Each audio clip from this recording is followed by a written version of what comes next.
Hello,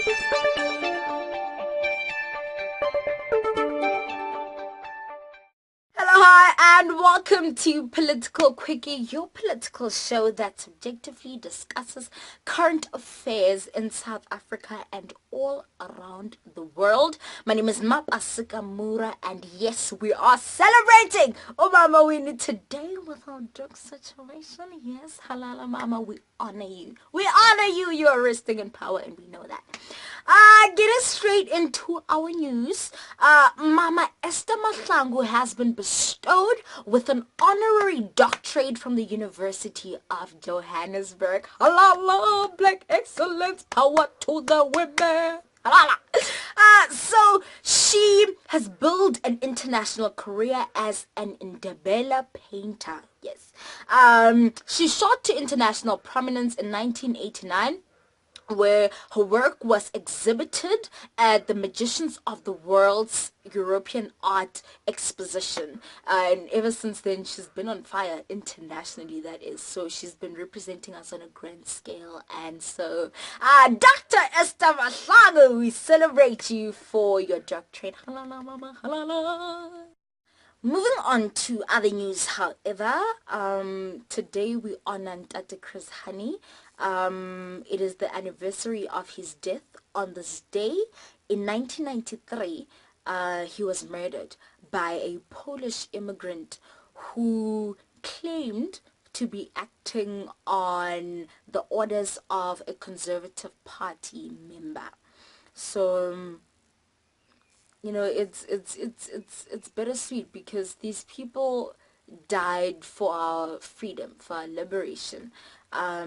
But at the same time, you can just imagine the kind of insight they'd be able to bring forth today, especially a person like Dr. Chris Hani.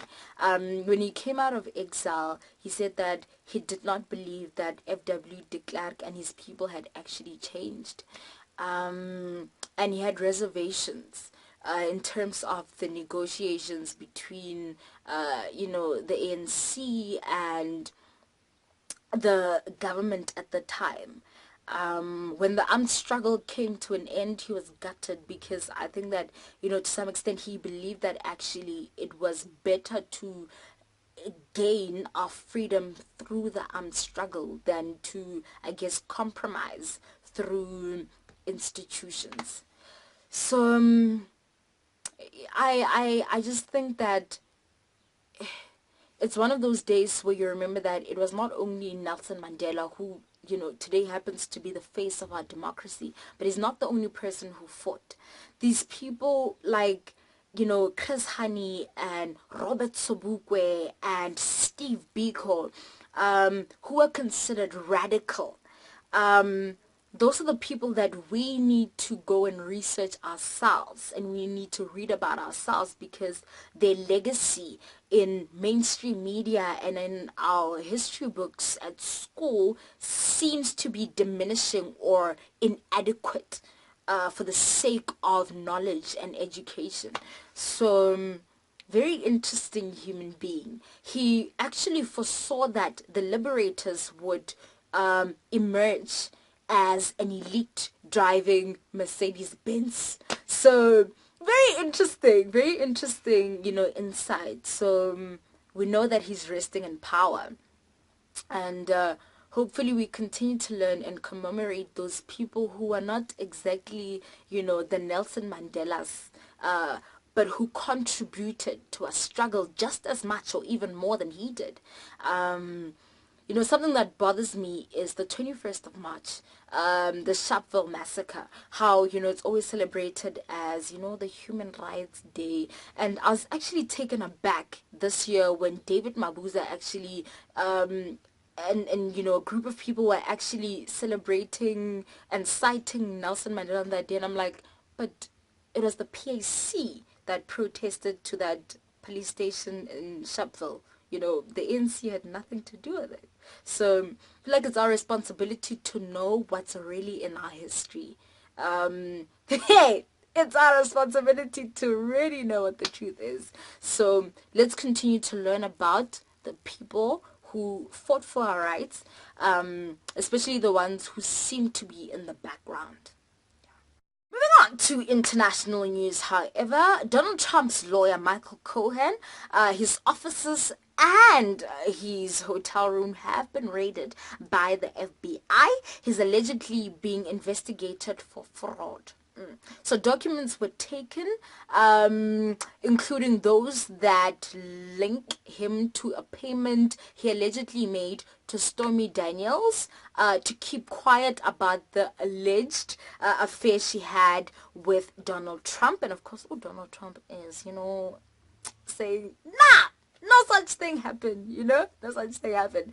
Donald Trump did say that he's willing to talk to the head of the investigation into the whole Russia collusion with the Trump campaign during the 2016 election. So, you know what? Like we're all waiting to see when will this investigation actually be concluded, because we want to see what had happened. What is the real story? Was there collusion or was there no collusion? Donald Trump's reputation is not really scathed by any of this. The alleged affairs, because if you've been accused of groping women and there's a tape of you saying that you grope women and they have no problem with it allegedly, it's not really a surprise that you've had affairs. It's just like, oh, wow. So the real story is, us just waiting to see whether or not his campaign did collude with Russia to win the elections. So this investigation is taking a lot longer than expected, but yeah, we are waiting. Hey, yeah. So yes, that was Political Quickie. I am going to take a 2-week break. Yes. And the structure of the show is going to change a little bit when I come back. So instead of going for a full 10 minutes, we're going to do instead 2-minute or 3-minute clips 3 times a week. So Monday, Wednesday, and Friday. So no more Political Quickie Tuesdays, but it will air 3 times a week, 3 minutes maximum. I'll keep it to a maximum of 3 minutes. Girl can talk, but I will try. I will try. Yes. So I will miss you guys. Use your talents to serve humanity, and I will see you in 2 weeks.